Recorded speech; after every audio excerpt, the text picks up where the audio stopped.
பண்ணியது உந்த கண்ணம் கிள்ளியது அடி இப்போதும் நிறம் மாறாமல் இந்த நெஞ்சில் நிற்கிறது அந்த பட்டு சேலைகளும் நகநட்டும் மாத்திரம் அந்த காதல் பண்ணியது நிற்கிறது அந்த பட்டு சேலைகளும் நகநட்டும் மாத்திரம்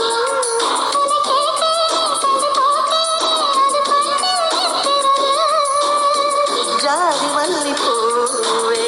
தங்க வெண்ணிலாவே ஆசை தீரவே சென்று காதல் பண்ணியது உந்த கண்ணம் கிள்ளியது அடி இப்போதும் நிறம் மாறாமல் இந்த நெஞ்சில் நிற்கிறது அந்த பட்டு சேலைகளும் நகநட்டும்